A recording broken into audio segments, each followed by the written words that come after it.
أعوذ بالله من الشيطان الرجيم. بسم الله الرحمن الرحيم. اللهم صل وسلم على سيدنا محمد في الأولين، وصل وسلم على سيدنا محمد في الآخرين، وصل وسلم على سيدنا محمد في الملأ الأعلى إلى يوم الدين. رب اشرح لي صدري ويسر لي أمري واحلل عقدة من لساني يفقه قولي. ربنا لا تؤاخذنا إن نسينا واخطأنا، ربنا ولا تحمل علينا إصرا كما حملته على الذين من قبلنا، ربنا ولا تحملنا ما لا طاقة لنا به واعف عنا واغفر لنا وارحمنا، أنت مولانا فانصرنا على القوم الكافرين، أنت مولانا فانصرنا على القوم الكافرين، أنت مولانا فانصرنا على القوم الكافرين. آمين اللهم آمين يا رب العالمين. À tous et à toutes, assalamu alaikum wa rahmatullahi ta'ala wa barakatuh, et bienvenue dans cette nouvelle partie, dans cette seconde partie avec l'histoire de Sayyidna Moussa alayhi as-salatu was-salam. On a vu ensemble la dernière fois l'épisode de sa naissance où Allah Azza wa Jal nous montre, subhanallah, qu'il a vraiment pris soin de son serviteur élu, choisi par Allah. Moussa alayhi salam, c'est le prophète qui va être mentionné plusieurs fois, à plusieurs reprises, dans plusieurs sourates, dans plusieurs versets. C'est le prophète le plus cité dans tout le Coran. C'est vous dire, subhanallah, l'enseignement riche qu'il va nous apporter. Et on a l'impression, subhanallah, quand on médite son histoire, que c'est un homme ordinaire comme nous. Alors qu'il est l'élu d'Allah et qu'il va parler à Allah et qu'il va faire aussi des erreurs, mais que le retour vers Allah est le plus important.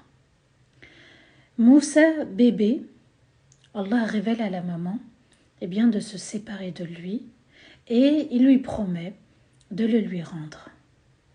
La mère qui est censée protéger son enfant contre Pharaon qui veut tuer le bébé, Allah lui demande de le lui confier.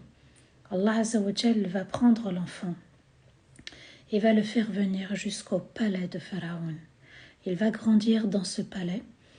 Et puis on a vu aussi le passage où Assia s'attache à lui, Moussa alayhi salam, ou Moshe en hébreu. Eh bien, subhanallah, c'était un bébé, un enfant, un adulte très attachant. Les gens l'aimaient. Sauf, bien sûr, son ennemi, son grand ennemi qui était Pharaon. Alors, malgré ce bébé qui arrive dans le palais, il va grandir, bon gré ou mal gré à Pharaon. Allah a exigé que cet enfant allait grandir juste à côté de son ennemi. C'est vous dire, les plans d'Allah sont magnifiques. Et puis, on a vu ensemble l'histoire, le moment où Moussa alayhi salam, qui pensait bien faire en protégeant, en défendant un des Bani Israël, qui demandait de l'aide, parce qu'il était en dispute avec un Égyptien, eh bien, Moussa est intervenu et maladroitement, involontairement, eh bien, il donne un coup de poing à cet homme égyptien et il le tue. Allah Azza wa Jal nous explique aussi qu'il a demandé pardon et Allah lui a pardonné son péché. Mais Moussa va être recherché. Pharaon apprend qu'il a tué donc un Égyptien, on est encore en Égypte, et Moussa va être recherché par les hommes de Pharaon pour le tuer. Et Allah va encore une fois le protéger. Il va envoyer un homme pieux, un homme qui va demander à Moussa de quitter la ville, de quitter le pays, car Pharaon est à sa recherche. Moussa est pris de peur. Et c'est un sentiment, une émotion plutôt, c'est une émotion normale et humaine. Alors dans la précipitation, sans prendre de vêtements, sans prendre de provisions, et il part subitement et il s'en va. Il quitte l'Égypte et il va faire un long voyage de l'Égypte vers la ville de Médiane. Allah Azza wa Jal nous dit, subhanallah, qu'il quitte le confort du palais vers la pauvreté. Il part sans rien, il se retrouve avec rien. Et même les savants nous disent, Wallahu a'lam, mais je pense que c'est vraisemblable, c'est que Moussa en était arrivé à manger les feuilles des arbres. Il n'y avait que ça à manger pour tenir. Donc il quitte l'Égypte pour Médian. Est-ce que dans cette histoire on peut dire qu'Allah est en colère contre Moussa? Non. Est-ce qu'Allah peut être en colère contre moi quand j'ai fait une erreur à partir du moment où je me repens? Non. Vous voyez, subhanallah, Allah nous guide pour notre quotidien, notre vie en tant que musulmans sur le droit chemin. Alors, il quitte le confort. Il arrive maintenant dans la ville de Médian après avoir marché des kilomètres et des kilomètres et des kilomètres et des kilomètres tout seul dans la nuit, dans la journée, tout seul avec Allah Azza wa Jal. Et Allah nous dit dans Surat Al-Qasas, le verset 22, بعد أعوذ بالله من الشيطان الرجيم بسم الله الرحمن الرحيم ولما توجه تلقاء مدين قال عسى ربي أن يهديني سواء السبيل. Et lorsque Moussa s'est dirigé vers la ville de Médian, il dit, mon Seigneur me guidera vers le juste chemin. Allah Azza wa Jal nous fait comprendre que Moussa était vraiment en lien avec Allah, cette proximité.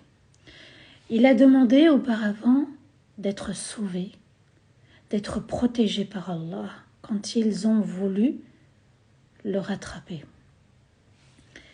Et là, il demande à Allah de le guider. C'est comme ça que le croyant doit vivre sa foi.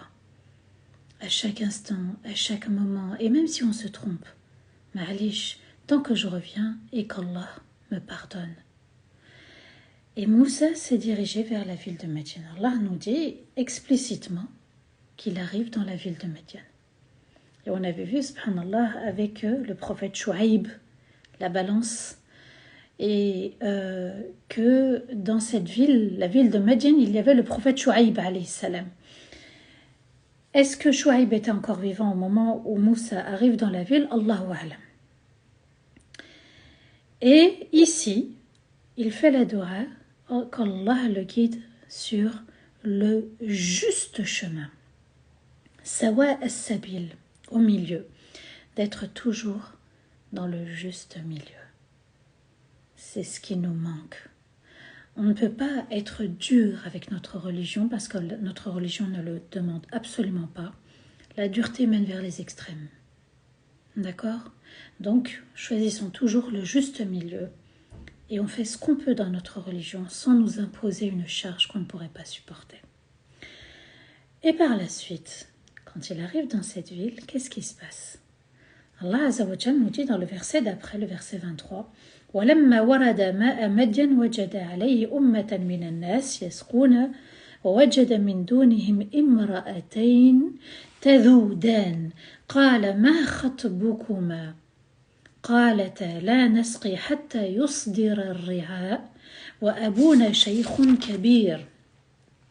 Et lorsqu'il est arrivé à un point d'eau, Moussa a trouvé des groupes de gens. Ils étaient en train d'abreuver leur troupeau. Et il a trouvé non loin 2 femmes qui attendaient et qui retenaient leur troupeau. Moussa leur demande « Qu'avez-vous » Et elles répondent « Nous n'abreuvons notre troupeau que lorsque les autres bergers ont terminé avec leur troupeau. Et notre père est un homme âgé. » Qu'est-ce qu'Allah Azza wa Jal nous explique dans ce passage, dans ce verset? Il arrive fatigué. Il arrive sans rien. Et Moussa alayhi salam a encore le souci d'aider les autres. Il s'aperçoit qu'en fait, il y a des hommes qui abreuvent leur troupeau et pas très loin, 2 femmes attendent. 2 bergères attendent et retiennent leurs bêtes. Alors, Moussa alayhi salam cherche à comprendre avec beaucoup de pudeur et de respect. Et il pose la question, qu'est-ce qui se passe? Elles répondent toutes les deux, eh bien nous on attend. On attend qu'il termine pour pouvoir gérer notre troupeau. Et si on le fait, si nous en tant que femmes on le fait alors qu'il y a des hommes, c'est uniquement parce que notre père est âgé et que personne ne peut le faire à la place de notre père si ce n'est nous deux. Une simple question, une simple réponse, avec beaucoup de pudeur. Pour tous ceux qui affirment de manière injuste et erronée que Sawtul Mar'a Awra, c'est ce qu'on dit en arabe parce qu'on ne peut pas l'expliquer en français, c'est inexplicable. C'est-à-dire qu'en fait la femme ne peut pas parler à un homme. Il n'y a aucun hadith qui le dit. Si on dit que c'est un hadith, c'est un mensonge. On a inventé quelque chose sur Rasulullah sallallahu alayhi wa sallam et la preuve du contraire est là. Moussa, l'élu d'Allah, a parlé à 2 femmes, 2 bergères, et elles lui ont répondu. La condition, quand une femme parle et s'adresse à un public, à un homme ou autre, c'est qu'elle n'a pas le droit de séduire quand elle parle. Elle ne cherche pas la séduction, elle ne met pas l'intention de séduire. Mais il est tout à fait possible de parler. Nos mères ont parlé avec les compagnons. Allah Azza wa Jalla leur a imposé min wara et hijab, derrière un rideau, quand il y avait des questions religieuses. Mais ici, comme avec Sayyidina Sulaiman alayhi salam et la reine de Saba, il lui a parlé, elle a répondu. Que fait Moussa après avoir posé la question, après avoir compris la situation? Lui, il fait ça, il pose la question dans le but d'aider.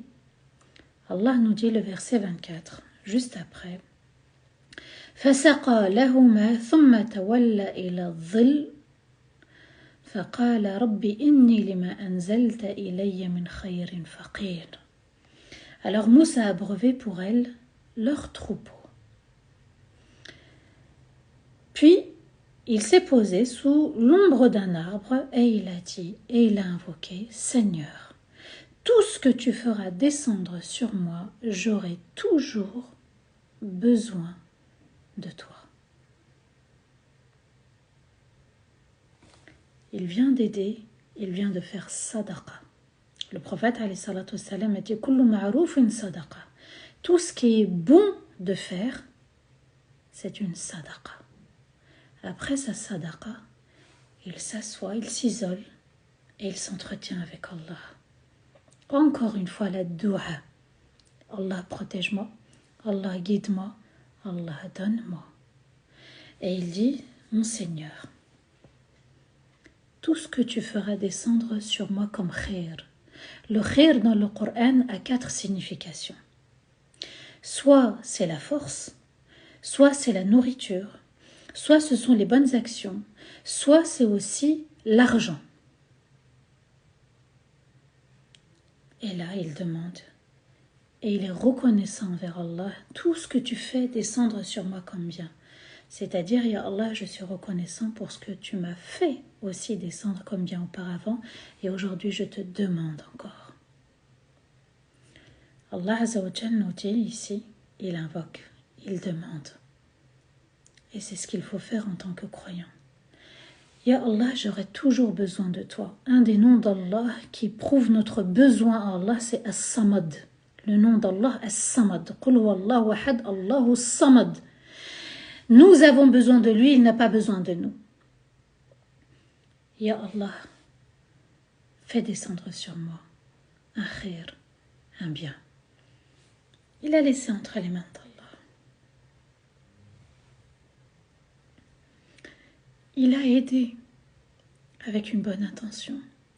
Il a aidé sincèrement pour Allah. Il a fait un geste. Il a soulagé 2 bergères. Il a soulagé aussi un père d'une difficulté. Et Allah va le lui rendre. Allah Azza wa Jal va nous expliquer, subhanallah, que sa dua va être exaucée sur le champ. action-réaction. Avec le verset d'après, verset 25. فجاءته إحداهما تمشي على استحياء قالت إن أبي يدعوك ليجزيك أجر ما سقيت لنا فلما جاءه وقص عليه القصص قال لا تخف نجوت من القوم الظالمين. Quand soudain, l'une d'entre elles est arrivée en marchant avec beaucoup de pudeur. Et elle lui dit, mon père t'invite à la maison pour te récompenser d'avoir abreuvé le troupeau pour nous. Et lorsque Mousse est arrivé auprès du père et qu'il lui a raconté son histoire, le père lui dit, n'aie plus peur, tu as été sauvé du peuple des injustes. Allah Azza wa Jal nous dit فَجَاءَتْهُ. Le fa ici veut dire tout de suite. Il a à peine terminé sa dua que dans les minutes qui arrivent, elle revient avec la réponse. Et Allah Azza wa Jal nous dit, subhanallah, elle arrive soudainement. فَجَاءَتْهُ, c'est en fait, dans le فَجَاءَتْهُ, c'est une action soudaine. Ça arrive spontanément. Elle est venue en marchant avec beaucoup de pudeur. Allah mentionne la pudeur pour cette femme. Même dans notre manière de marcher, il faut être pudique. Même dans notre manière de marcher, il faut, subhanallah, cette relation avec Allah. Qu'est-ce que, en fait, la pudeur? La pudeur, c'est d'éviter tout ce qui est laid, tout ce qui est moche. C'est de faire ce qu'il faut faire et de ne pas faire ce qu'il ne faut pas faire. Notre fitra, quand elle est bonne, elle nous dit quand cette chose est bonne à faire ou mauvaise à faire. Alors, même le prophète alayhi salam nous dit Al-haya'u shatrul iman, la pudeur c'est la moitié de la foi.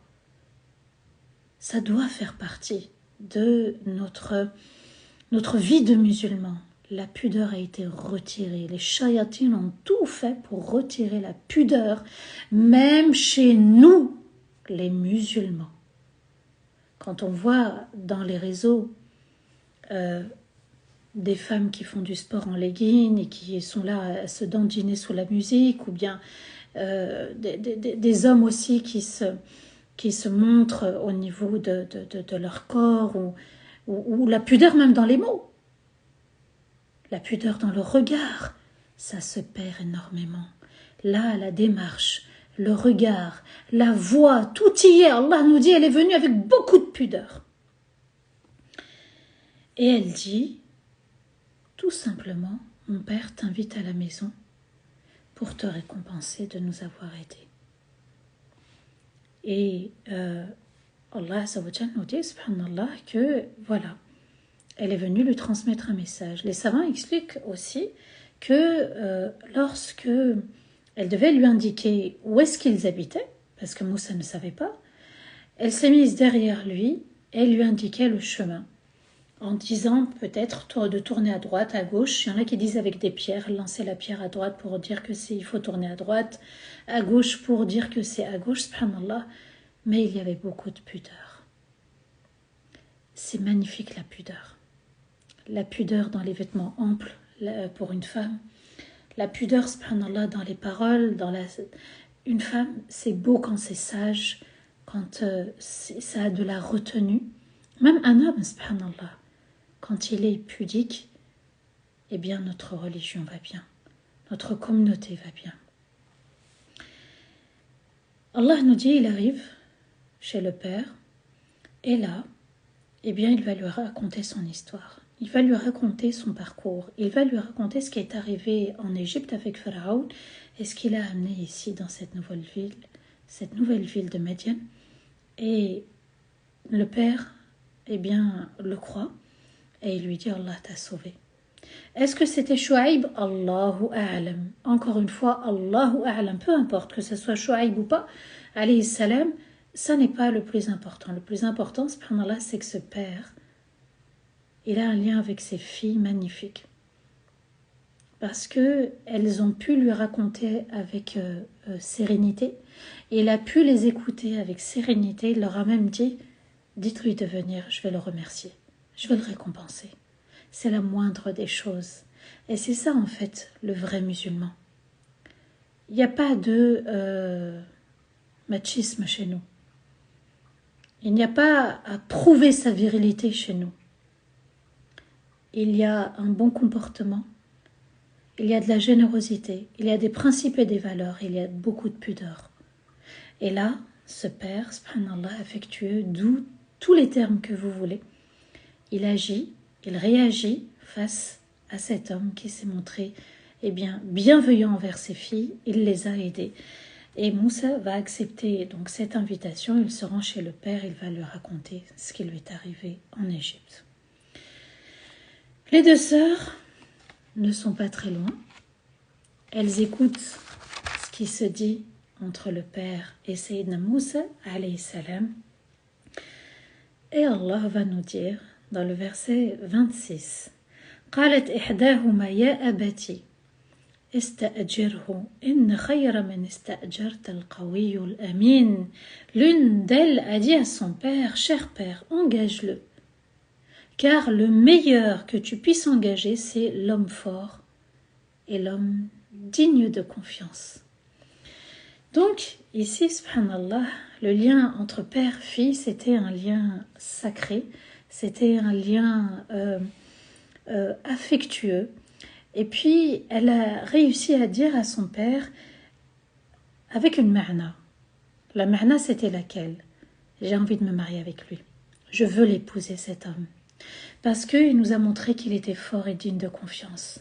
Et le meilleur que tu puisses engager, le meilleur qui puisse être auprès de nous, c'est l'homme fort. Fort veut dire, subhanallah, non pas fort que physiquement, mais fort, c'est-à-dire que quand il a vu une situation, il a réagi. Digne de confiance, il nous a respectés. Il nous a respectés, subhanallah. Voilà les critères de cette jeune fille qui dit à son père, engage-le tout simplement pour lui dire, je veux l'épouser. Est-ce que tu me permets? Voilà, il a deux qualités. Il y avait aussi la pudeur entre le père et la fille, même s'ils avaient un lien proche, ils avaient gardé aussi la pudeur. Et la pudeur, vous savez, quand on est frontal, direct, parfois c'est un manque de pudeur. Aujourd'hui, on balance des paroles, on balance des choses. Oui, mais moi je suis direct, je suis franc, moi je suis comme ça. Non, on est pudique. On peut dire les choses, mais de manière pudique.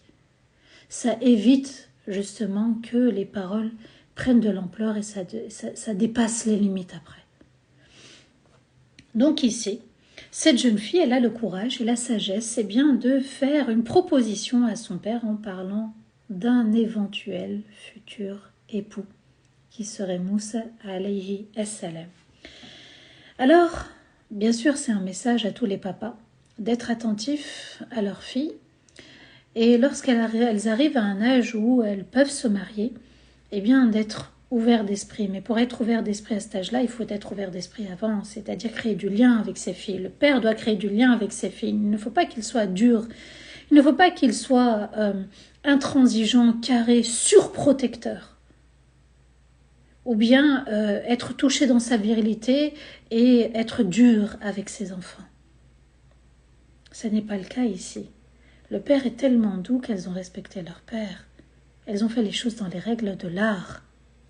Alors, Allah Azza wa Jal nous dit, dans le verset 27, قال إني أريد أن أنكحك إحدى ابنتي هاتين على أن تأجرني 8 حجج فإن أتممت 10 فمن عندك وما أريد أن أشق عليك ستجدني إن شاء الله من الصالحين.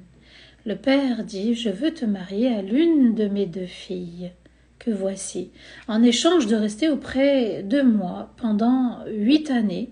Et si tu veux compléter jusqu'à 10 années, cela viendra uniquement de toi. Et je ne veux pas t'en demander plus, c'est-à-dire au-delà de ce que tu peux faire. Moussa lui répond, tu me trouveras avec l'aide d'Allah un homme agréable à vivre. Le père a compris la situation de cet homme qui arrive avec rien.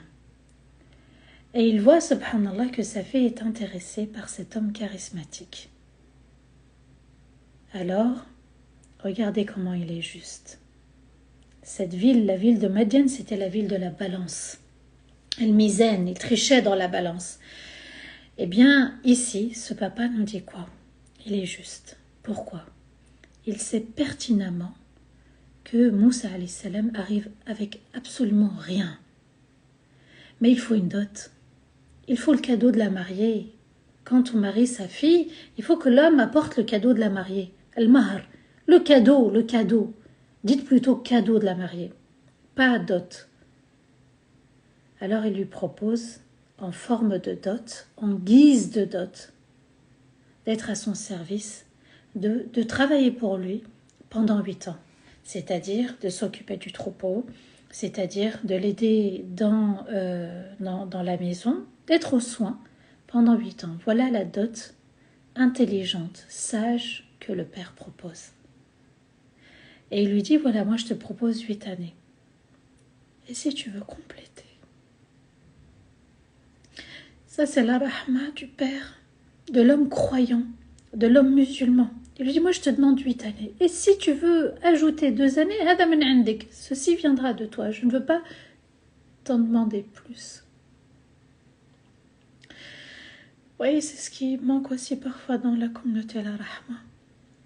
La douceur. La douceur, elle permet, subhanallah, de créer des liens, des bons liens. La douceur, elle permet de maintenir les liens, de se mettre toujours à la place de l'autre et de ressentir sa difficulté. Alors elle lui dit, voilà, j'ai besoin de toi pendant 8 ans. Si tu veux compléter avec 2 années, je veux que ça vienne de toi et je ne veux pas t'en demander trop ou t'en demander plus. Moussa lui dit, Inch'Allah, tu me trouveras un homme agréable à vivre. Min as-salihin. As-salih, c'est quelqu'un qui aime réparer, c'est quelqu'un qui aime faire en sorte que les choses s'améliorent. Je t'aiderai à ce que ta vie s'améliore. Avant, tu ne pouvais pas, t'es âgé, mais je ferai en sorte que ta vie s'améliore en étant à ta disposition.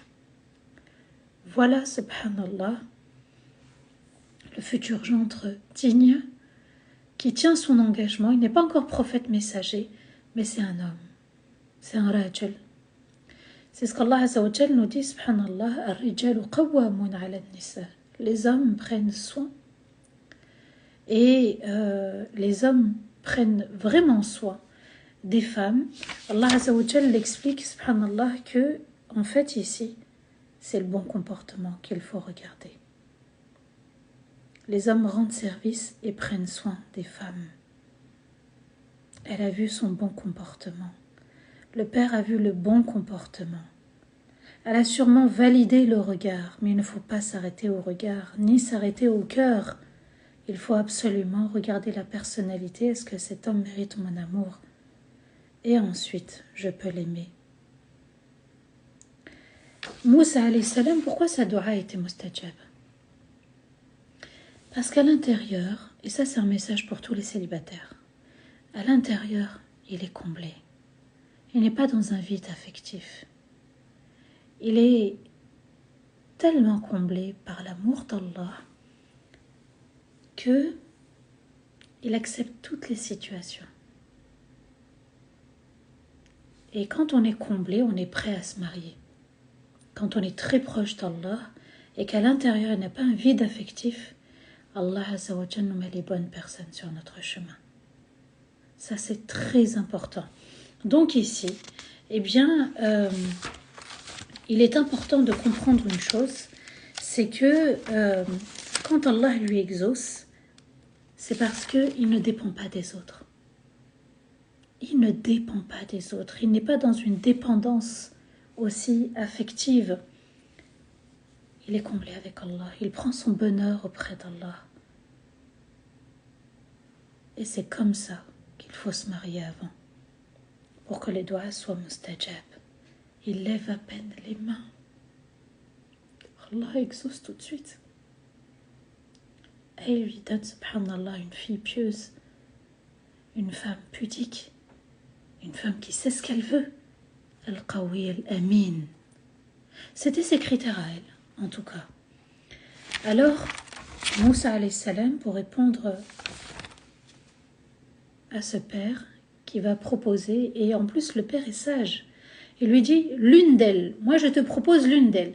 Peut-être qu'une des deux filles a voulu Moussa, mais peut-être que Moussa a voulu l'autre. Donc il est prudent le père, il lui dit l'une d'elles. Allah Azza wa Jal va le combler. Et dans le verset 28, Allah nous dit قال ذلك بيني وبينك أيما الأجلين قضيت فلا عدوان علي والله على ما نقول وكيل. Moussa dit, nous sommes d'accord pour cet engagement entre toi et moi.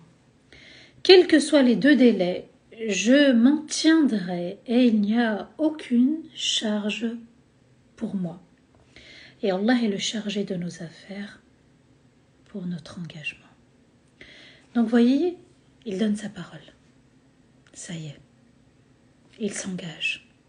Et il lui dit, subhanallah, et regardez le lien encore une fois avec Allah et Moussa, il lui dit, Allah est chargé. El-Wakil, il est chargé de notre affaire. On s'en remet à Rabbi. On s'est engagé pour 8 ans, pour 10 ans, on laisse entre les mains d'Allah. Moi, ça ne me dérange pas d'aller jusqu'à 10 ans.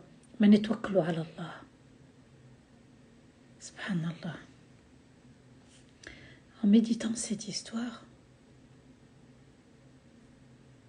on revient toujours au fait qu'il faut vraiment créer du lien avec Allah, qu'il doit être toujours number one et ne pas avoir un regard négatif sur Allah, avoir toujours un lien positif, un regard positif, une approche positive à chaque fois et de se dire Sayyidina Moussa alayhi salam est passé par là, il a vécu des situations un peu dramatiques, mais Allah lui a pardonné, Allah l'a sauvé, Allah l'a comblé, Allah a exaucé tout de suite sa doua.